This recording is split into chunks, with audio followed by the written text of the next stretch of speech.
This podcast is brought to you by the American Enterprise Institute. If you like what you hear, please subscribe, rate, review, and share. Thanks for listening. Here's our show. What in the hell's going on? What the hell is going on? What the hell is going on? I don't know what the hell he's talking about. You don't have to know what the hell is on it. What the hell's the matter with these guys? We don't know what's going on. What the hell's going on? Who in God's name knows what it's all about?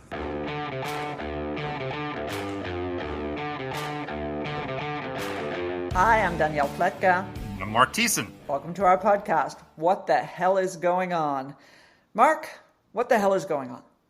What the hell is going on is we're talking about the $300 billion in Russian assets that have been frozen since the war in Ukraine began in Western banks here in the United States and in Europe and in other places around the world, and what to do with them. There's legislation in Congress called the Repo Act, which would authorize the President of the United States to seize those assets and to give them to Ukraine to use for whatever its purposes are, to reconstruct the country. I think we possibly could be used for military purposes as well. And so we decided this is a really complicated issue. There's arguments for and against this. We're in favor of it. But we decided to invite the best international lawyer we know. And the best international lawyer we know also happens to be married to my co-host, Danielle Pletka, Stephen Rademaker.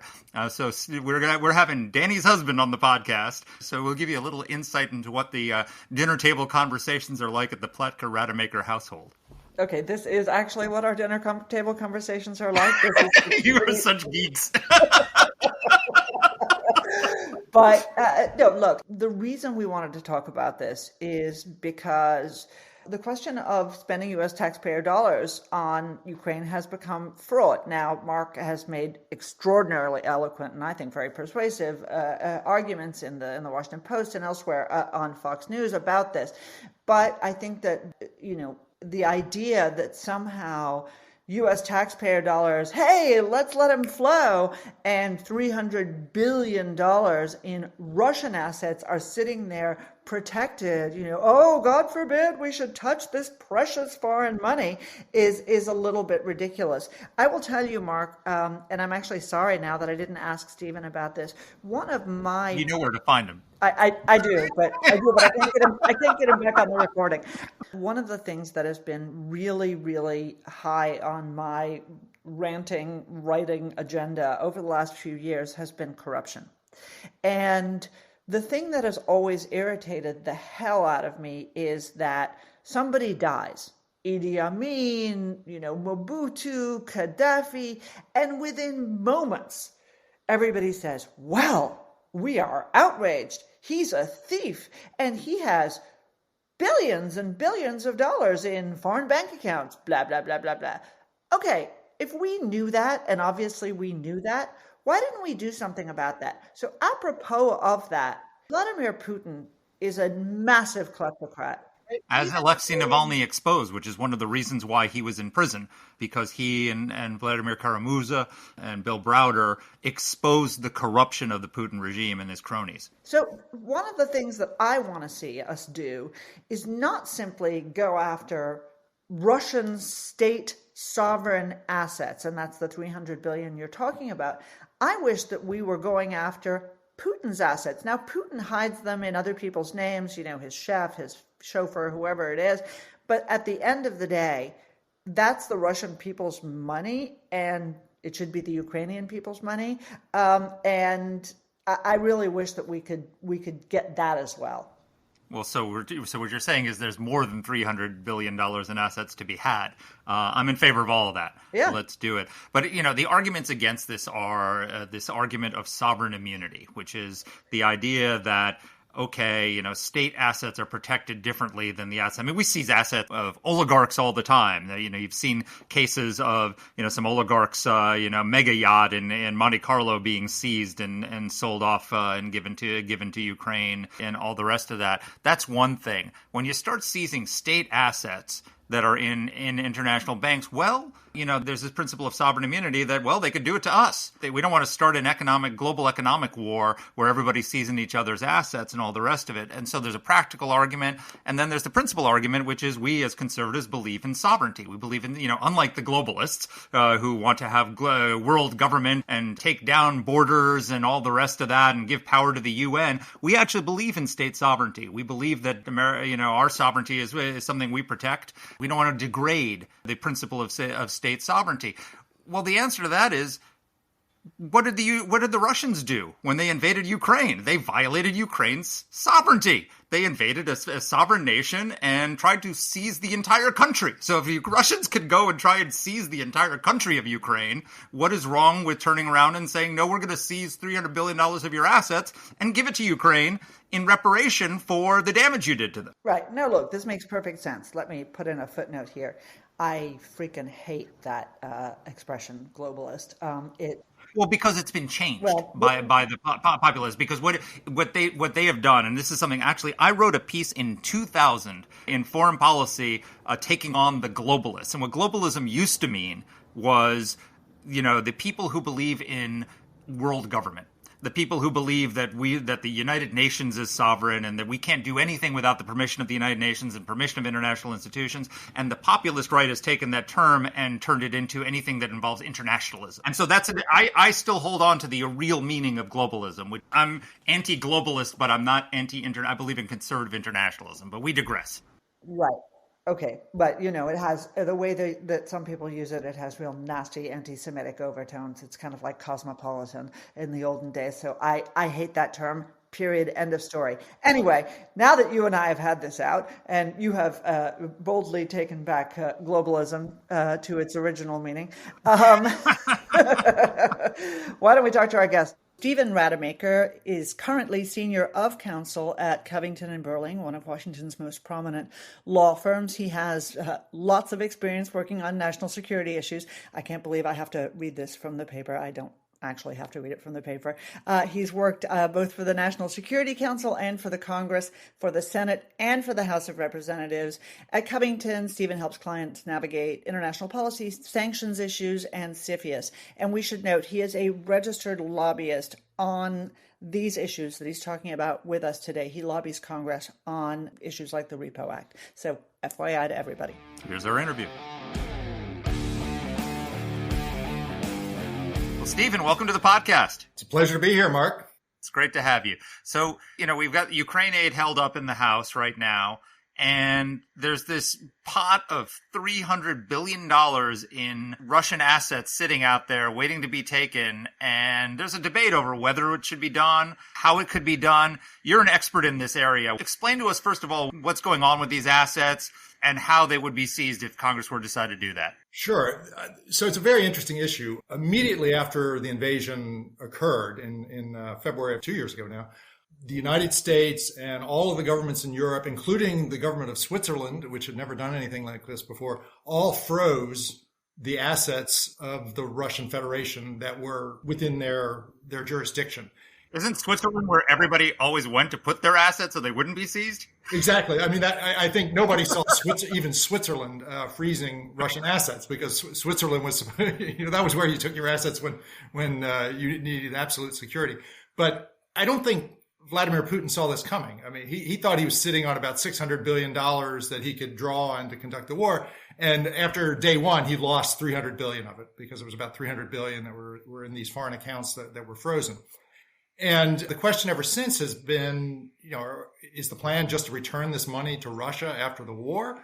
Or will we use this money to provide compensation to the victims of Russian aggression? And that debate is continuing. It's really the issue that's posed by the legislation that's been introduced here in the United States. I do think under international law, there is no question that, first, that Russia has committed aggression, and that's a violation of the most fundamental principle of international law. And second, anyone who commits aggression in violation of international law is liable to the victims of their aggression for the damages they've inflicted. And the most recent reliable estimate of the damages inflicted by Russia on Ukraine was issued by the World Bank about a year ago, February of last year, and the total at that point was $411 billion that Russia owed to Ukraine. Obviously, a lot more damage has been inflicted over the past year, so that number would be much larger today. Okay, so let's step back even further. Yes, there's this huge tempting pot of $300 billion. And just so people understand, I guess the Russians have about $300 billion at home in foreign exchange, and they have about $300 billion overseas. Now, there's a reason why countries don't do this. There's a reason why Switzerland was viewed as a safe jurisdiction to put your ill-gotten gains or your secret money or whatever it is. By the way, folks, pro tip, it isn't anymore. And not just because of Russia. But there are all sorts of fraught questions that relate to this under international law, under sort of practical limitations. And the United States government has been very reluctant. We haven't done this with previous aggressors. So explain, first of all, what the problems are with this. Sure. So there have been two principal objections that have been offered to confiscating the Russian assets and providing them to the victims of Russia's aggression in Ukraine. The first is an objection under international law that the Russian assets are the sovereign property of the Russian Federation, and there's a widely respected principle called sovereign immunity, and those assets are supposed to be immune from being attached in a court proceeding in the United States or something like that. And the freezing of those assets, which occurred on day one after the conflict, has been generally accepted as consistent with international law, but taking the additional step of actually confiscating them, changing the ownership or divesting Russia of ownership of those assets and giving them to someone else, that has been very controversial among international lawyers, and articles have been written by some international lawyers claiming that would violate the principle of sovereign immunity and it can't be done. We've looked at this very carefully, and as have other scholars, and conducted analyses and come to a conclusion that there are principles under international law to permit the confiscation of these assets. But that debate is ongoing, and I can describe to you kind of where it stands in America today and where it stands in Europe. The second issue has been more of a practical consideration about how will other governments react if the Russian assets in the United States and Europe are confiscated. And more specifically, won't a country like China, which has not just billions, but perhaps over $1 trillion in the United States, and probably a huge amount in Europe as well, won't they react to this by pulling their money out? And what would the impact of that be on our economy and the continued use of the U.S. dollar as the world's reserve currency? And the Europeans have very similar concerns about what would the impact be on the euro if they were to confiscate the assets. So those are the two practical considerations. And I could sort of put it in perspective. The first one about international law is, I would call it mainly a State Department concern. They're the guardians of international law. The questions about the impact on financial markets and the U.S. dollar, that's more of a Treasury Department concern. So we've had to address those arguments that have come from both those directions. Hey, just a quick question, and we haven't even gotten into how Congress is trying to address this or anything else. But one thing I noticed in the research for this is that where the White House and the State Department seem to have come along, the Treasury Department doesn't seem there yet. Is that the problem in all of these countries, that there's this divide between the money people and the policy people? My sense is the situation is different in every country. But I would say here in the United States, this debate has been going on for at least a year and a half. And initially, the Biden administration was resistant to the idea. And, a lot of the resistance wasn't just, at the political appointee level. It was also, career staff at both the State Department and the Treasury Department that had big reservations. At this point, though, my strong sense is that the Biden administration has bought into this concept. And so at this point, there seems to be a consensus in Washington that this is the way to go, that these Russian assets should be marked for confiscation and ultimately given to Ukraine rather than returned to Russia. And, if you read the press coverage, the Biden administration is now encouraging the other G7 governments and the European Union to adopt the same idea. And, so far they've not succeeded. It was in the press that their intention was to get a declaration out of the G7 on the second anniversary of the invasion, which was just a few days ago as we record this. And there was an announcement on the second anniversary, but it was pretty weak. I mean, there's not yet consensus within the G7 on this. So they have some diplomatic work ahead of them. There's also work that lies ahead in Washington because today the president does not have the legal authority to confiscate the assets. Congress would have to enact legislation to give the president that authority. So let's stay on the objections a little bit. So you raised the issue of, that there's this de-dollarization concern and that China might pull its assets out of the United States. Wouldn't that be hard for China to pull all of its assets out of the United States? Is that just as simple as you and I going to the bank and making a withdrawal or transferring our money? It seems like that would be much more complicated for an entire country to pull hundreds of billions of dollars of assets out. And second, wouldn't it be kind of a deterrent if we actually did this in the case of Ukraine and Russia to China, because we would obviously, this tool would now be in law and there would be precedent for doing this in the case of if China wanted to invade Taiwan? So my opinion is that you're correct, that part of the reason, first of all, the notion that this would be profoundly unsettling to China and other countries with assets in the United States, it was 2 years ago now that the Russian assets were blocked, or the technical term is immobilized. They were immobilized in the United States.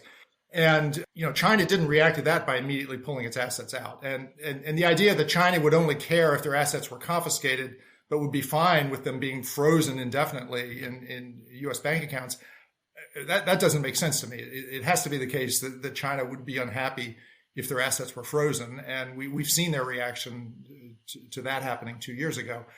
But beyond that, I don't profess to be an expert on global financial markets, but we've got some experts out there who are bona fide experts and have studied this and will strongly assert that this could be done safely for the U.S. dollar. And I'm including here Larry Summers, who was Secretary of the Treasury under President Obama, Bob Zoellick, who was the World Bank president under President Bush. They've been very active in advocating this idea.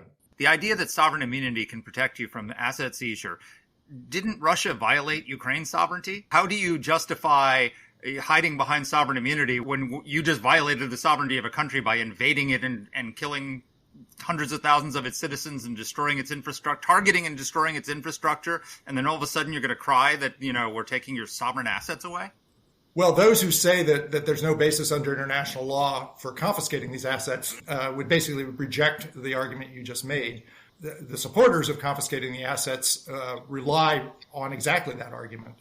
There is a concept under international law called countermeasures. And the idea of countermeasures is that when a country has violated its international legal obligations, other countries who are harmed by that action are entitled to do things that would otherwise be illegal under international law in order to persuade the government that's violating its international obligations to come back into compliance with those obligations. So when I talked earlier about a theory that's been developed to justify taking this action, the theory is called countermeasures, and it rests on precisely the principle you just described. I want to stay with this as well, Stephen, because I think this is really fraught. And, as I'm sure you can easily guess, both Mark and I are like, take the money, give it to Ukraine, do it now. But then you start to think about the implications of this. And Mark mentioned the de-dollarization. I mean, we are heavily exposed internationally. So let's think about this. Donald Trump is the president, not somebody popular, not in America, of course, but in Europe and elsewhere like Joe Biden. And we have to do something about Iran. Iran hits a U.S. ship, U.S. assets, U.S. troops. And so we decide we're going to hit the Iranians really hard. Russia has a pretty serious group of buddies there. The Chinese, obviously the Iranians, up and down maybe Turkey, certain Arab states that are in non-compliance now with sanctions against Russia. I mean, aren't we opening a Pandora's box potentially? I know I'm making an argument against what I want to see happening, but I do worry about, you talk about reciprocity. There's reciprocity that can be used against us too. Exactly. And you're not the first person to articulate that concern. I mean, that concern has been wrapped up in the larger argument about aren't you going to harm the status of the U.S. dollar as the world's reserve currency.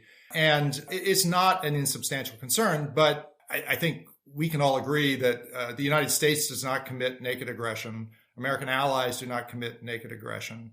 The ICJ, the International Court of Justice, ruled that in March of 2022 that there was no justification under the Genocide Convention for Russia to have invaded Ukraine, and it ordered Russia to suspend military operations. Russia's been in defiance of a world court ruling ever since March of 2022. I mean, there's a very clear case here of Russia acting in complete violation of the basic principles of international law. Yes, it is foreseeable that the United States and its allies may conduct operations at some point in the future that others object to, that some will claim our aggression. But, I think the United States government is satisfied that that's never the case. When we conduct operations, we do it in a lawful manner. And so I think we'd be on solid legal ground, and Americans should be confident that we would be on solid legal ground. And then there's the practical consideration of, I don't know how much money the Federal Reserve has on deposit in Moscow, or in Tehran. I think it's probably zero in Tehran, and close to zero in Moscow, and not very much in Beijing. So, there is the practical consideration that the U.S. dollar and the euro are the principal currencies in use around the world, and the threat that some other country is going to freeze the accounts of the U.S. government or maybe confiscate them is one that is not a very substantial threat to us. So I want to revisit something here, not because it's directly tied to this, but because it's a big, fun AEI bugaboo. A lot of people who are listening to this now will say to themselves, oh, yeah, well, but that's not what our vulnerability is. Our vulnerability is the fact that the People's Republic of China owns vast amounts of U.S. debt. And that gives them leverage over us. Even you know this story, Mark, you know this story, but I want to just put this in here for our listeners. We had a great conversation many years ago in which economists and military leaders were present, and the military leaders expressed this concern. Well, but if you start messing around in financial markets, don't the Chinese have leverage over us? And the economists started laughing, including, by the way, the man who would subsequently become the chairman of the Federal Reserve, Ben Bernanke, and said, what are you kidding? That gives us leverage over them, not the other way around. They don't want those assets to become valueless, right? Because they're important assets. So they're not going to diminish the value of the U.S. dollar. So that's sort of a little insert I want to put in here for people to understand how these kinds of leverage work. Yes, I mean, this is precisely the point Mark was making earlier about, isn't it the case that, yes, we need to worry about foreign investors feeling comfortable putting their money in the United States, but the notion that they can just pull their money out, what are they going to do with it? If you're China, you're going to sell your dollar holdings and invest in Indian rupees and a bank account in New Delhi. There are huge risks associated with that. So the reality is that when you have that much money, you don't really have alternatives, but to the United States and Europe for investing it. But couldn't they retaliate? And I mean, no one's concerned about, Russia retaliating because most American businesses have pulled out their investments. I mean, there's still some. There's certainly in the oil sector, but there's a lot of people who pulled out. Russia's seized some U.S. businesses anyway over there. So there's not a lot of risk there, but there's a lot of American businesses engaged in China that have private assets there. Isn't it possible that they don't necessarily have to respond by seizing our sovereign assets? They could respond by retaliating against American businesses in some way. There are disproportionate ways that they could retaliate. I mean, there are risks that they could respond both. I'm not sure that China would necessarily do that for Russia, but if this model could be applied in the case of a Taiwan invasion to deter a Taiwan invasion, aren't there risks there as well? I do think China is a much more complicated case than Russia because the U.S. has much more economic exposure in China than it's ever had in Russia. But first of all, I mean, Vladimir Putin has threatened that if we confiscate the Russian assets, that he will retaliate by confiscating Western investment in Russia. And I mean, you're right that many U.S. companies have announced their exit from Russia, but many of them are still trying to sell their assets in Russia. And they're finding there are very few buyers. So that's why they're still, maybe they've suspended operations, but their assets are still there and they're still trying to figure out how to offload them. So there is something left for Putin to confiscate if he wants to do that. That's a small version of what we would see in the case of a China scenario. But I don't think we need to debate the China scenario because hopefully China is never going to invade Taiwan. And I do say to people that, if you're looking for the leading indicator that China's getting ready to invade Taiwan, I think when they start pulling their money out of the United States so that it can't be blocked, the way Russia's money was blocked, that's when we know they're actually serious about going forward. And then we need to mobilize accordingly. But it could be a deterrent. Just like helping Ukraine defend itself against Russian aggression could be a deterrent against China invading Taiwan.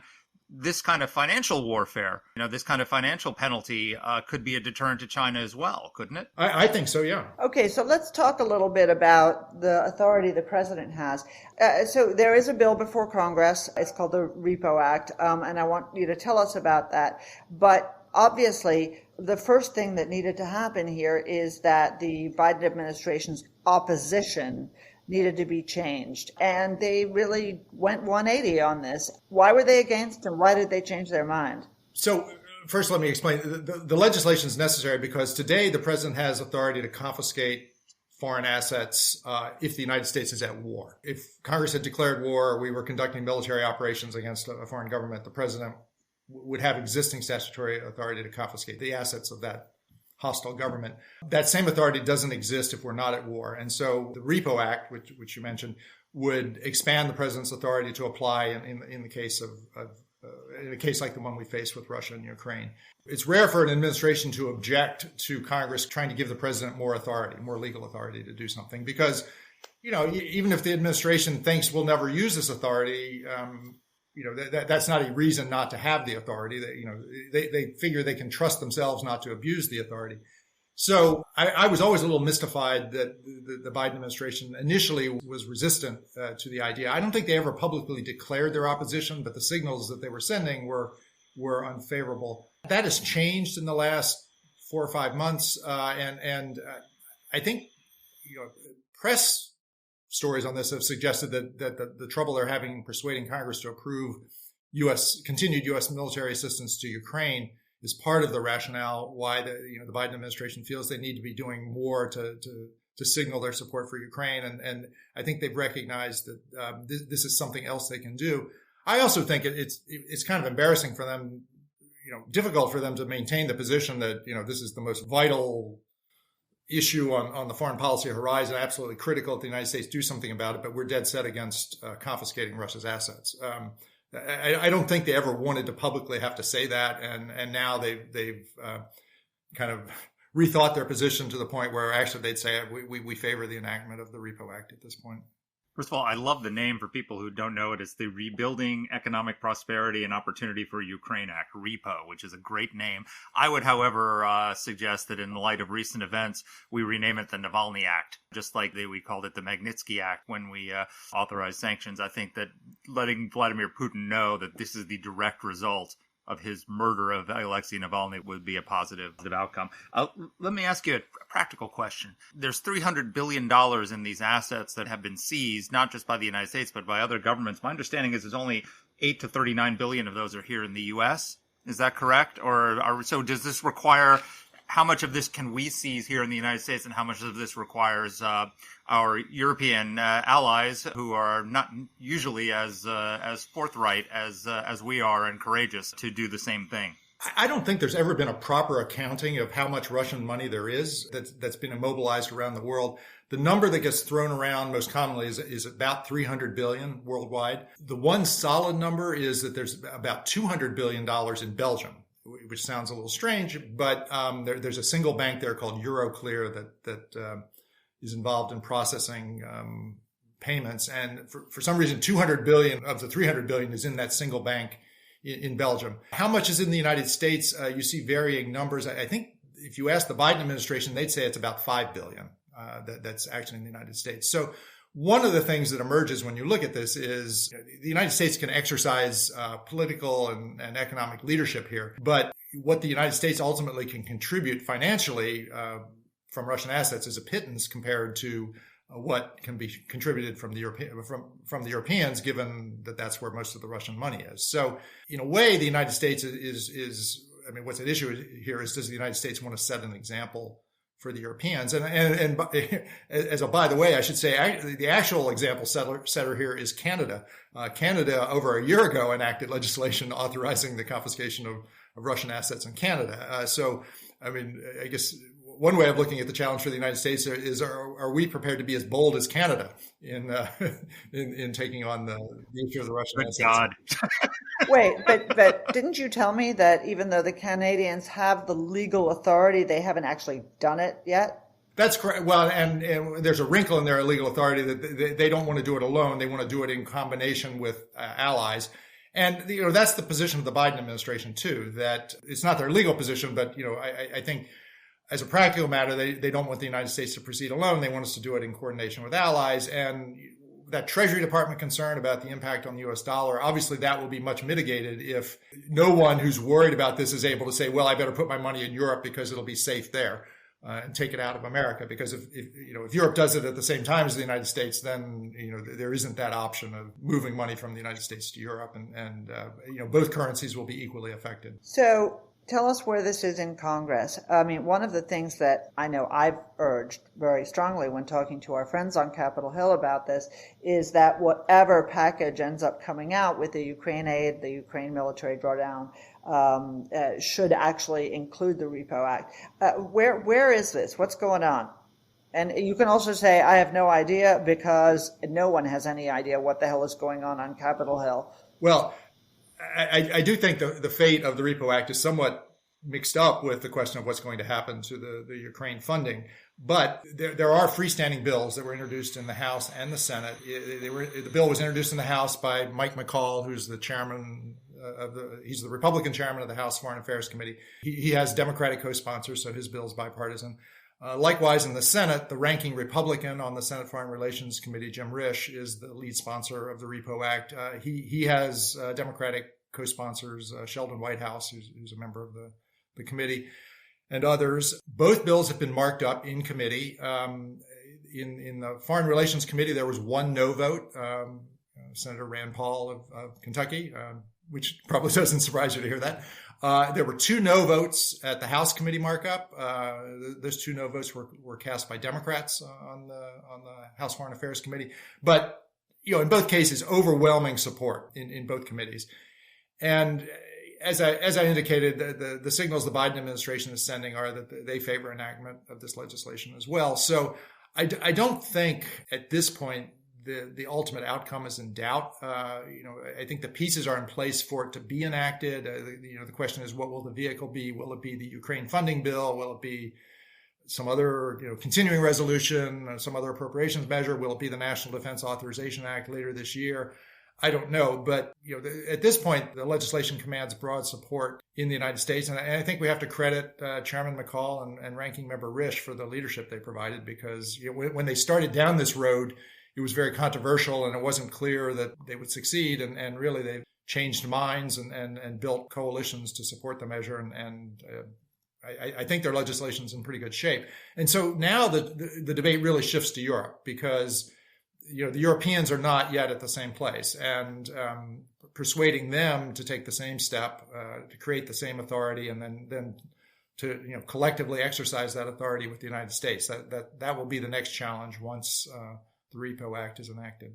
So the name of the act is Rebuilding Economic Prosperity and Opportunity for Ukraine Act. In addition to being clever, sort of suggested the purpose of seizing the assets, which was to help with the post-war reconstruction of Ukraine. But we're now in a situation where there's growing opposition to Ukraine aid on the right. We're fighting over whether we can get this latest aid package through the House. Let's say we succeed in getting another military aid package through the House.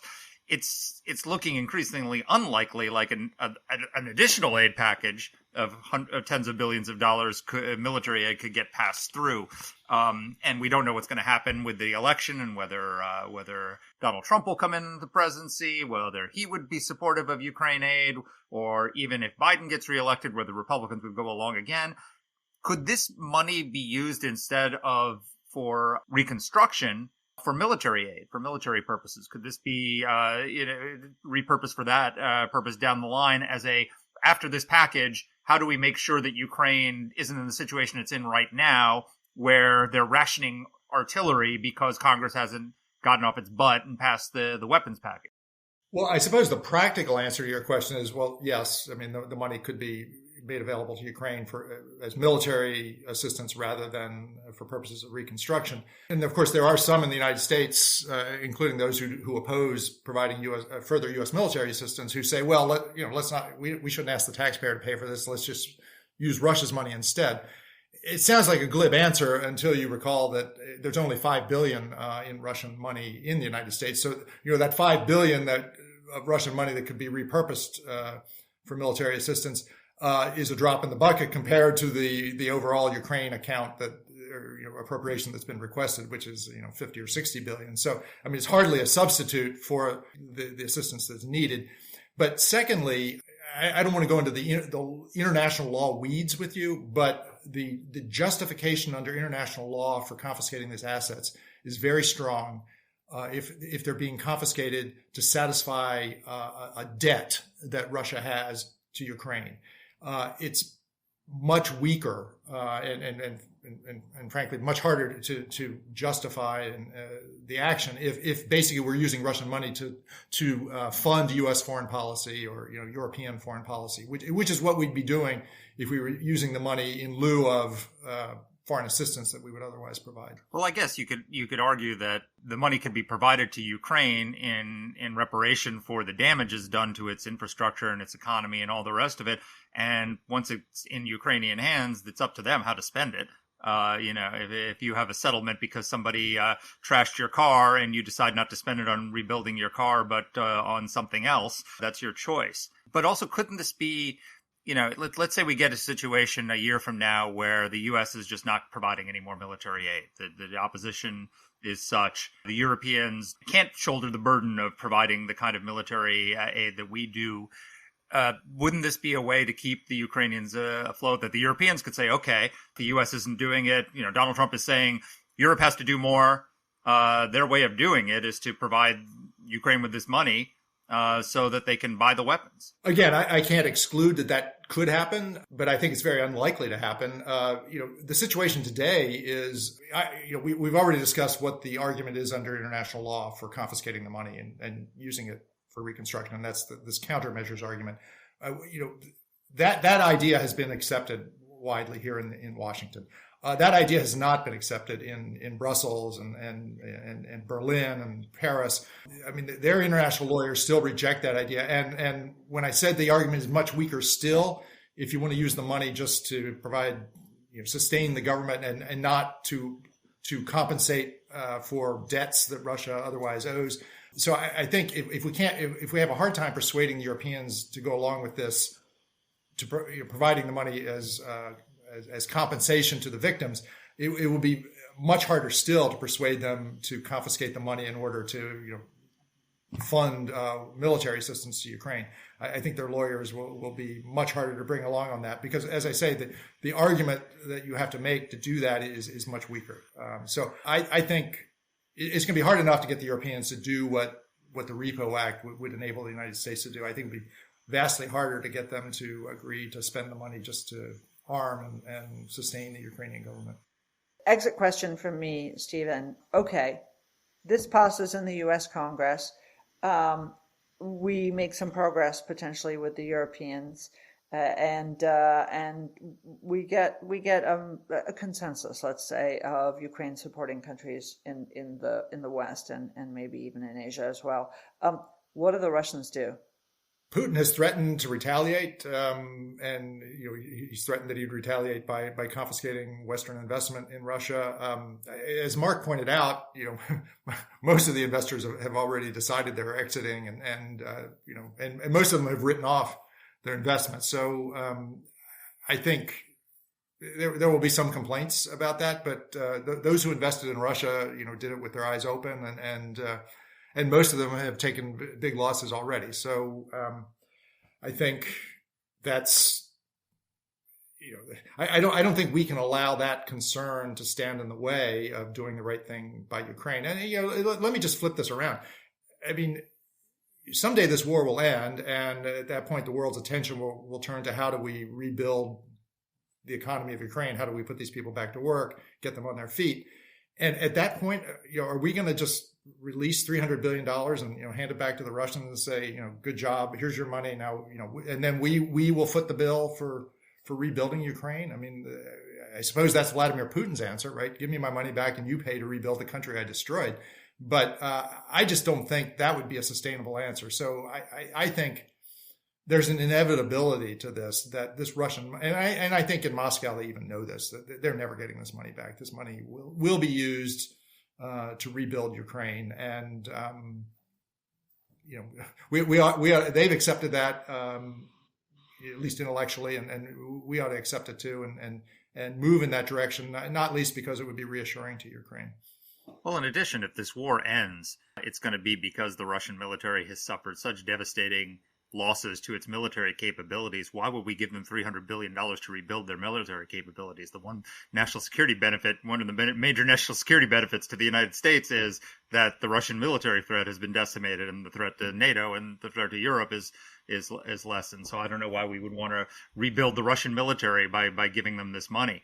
Talk a little bit about, and my exit question is, the effectiveness of the sanctions that we've put on Russia. The Biden administration just put a lot of sanctions, new sanctions in response to the Navalny murder. You're a sanctions expert. And how is this different in the sense that the sanctions are intended to punish Russia, to deter it from bad behavior? They haven't really worked in that sense. This has a different purpose. This isn't actually it's supposed to be changing Russian behavior. This is supposed to actually punish them. Punishing them is not the primary purpose, but it's to actually help Ukraine. So this is distinct from economic sanctions, isn't it? So on your final point, yes, I agree. The right way to think of this is providing compensation to the victims of Russian aggression. This is not about punishing Russia. The confiscation of the assets. The immobilization of the assets was a sanction, and that was to deny Russia resources that it would otherwise be able to use to conduct the war. And I think you'd have to agree that if Russia had an extra $300 billion and change, they would probably be spending it in ways right now that would support their war effort and be detrimental to Ukraine. So it's a good thing that they don't have access to that $300 billion. Sort of on your more fundamental question of, have the sanctions worked? I know, Mark, actually, you're a sanctions expert too. I know you've written on the subject. And that's a question that's often asked about sanctions that we impose on all manner of countries. Have they worked? And I think usually it comes back to the question of, what was the object of the sanctions? What was the intention? If the intention of sanctions on Russia was to persuade them to end their war in Ukraine, yes, so far the sanctions have failed to achieve that. But I think there was another, at least equally important purpose of the sanctions, which was to constrain Russia's ability to conduct the war, to limit the resources available to them, to minimize their military capabilities. And I think it's unquestionable that the sanctions have had that effect. I mean, Russia is doing pretty well considering, the limited resources that it has, the limited number of allies that it has.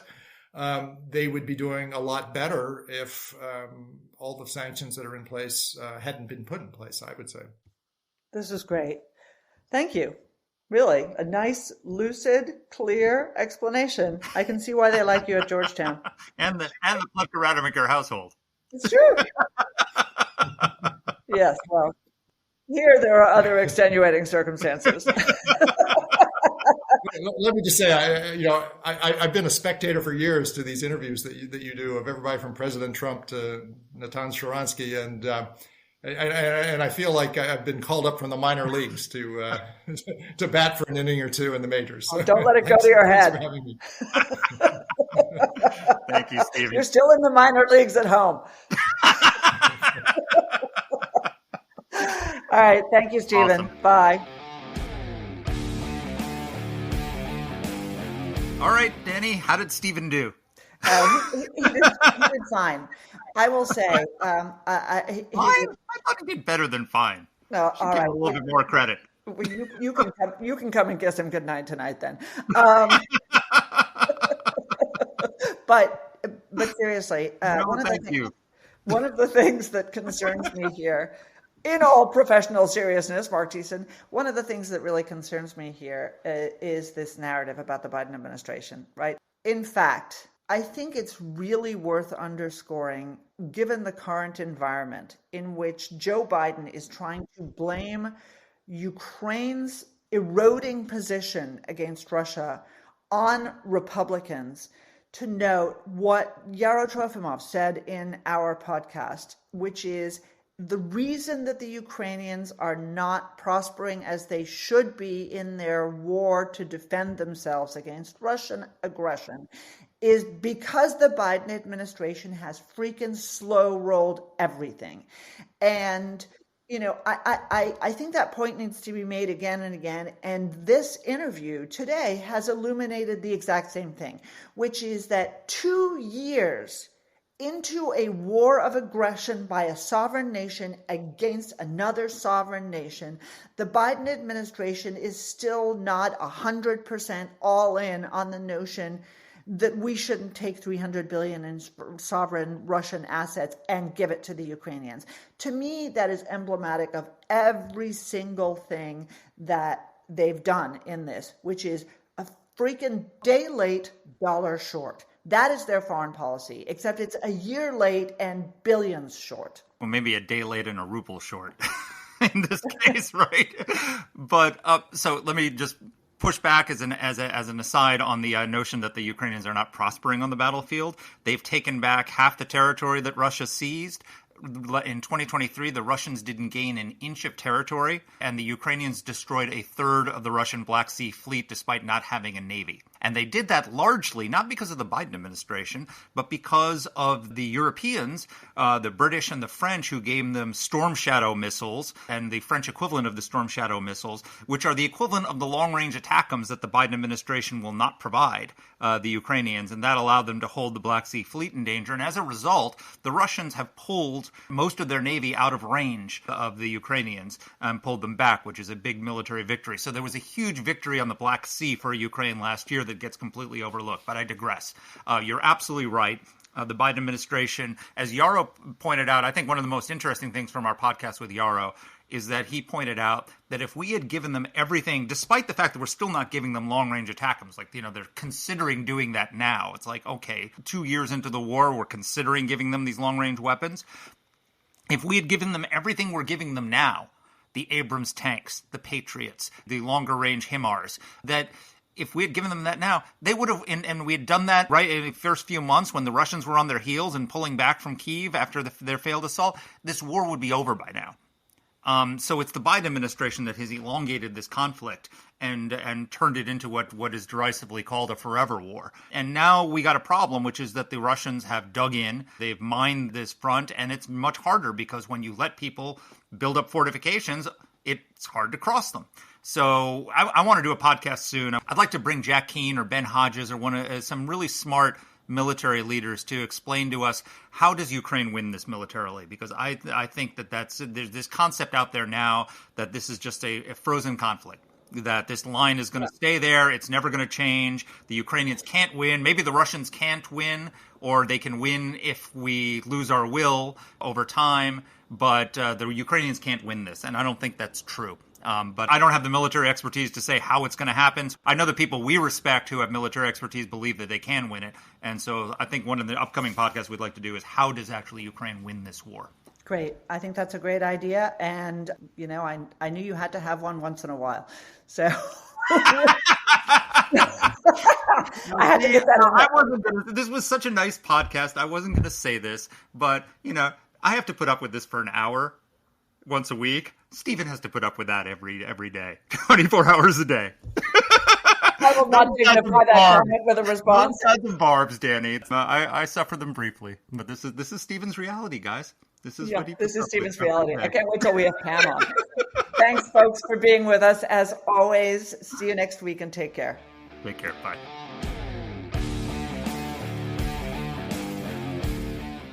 Let us know what topics you'd like us to cover. You can get in touch with the show by emailing us at whatthehell@aei.org. Or you can reach us on Twitter. I'm at @dpletka. And I'm at Mark Thiessen. That's Mark with a C.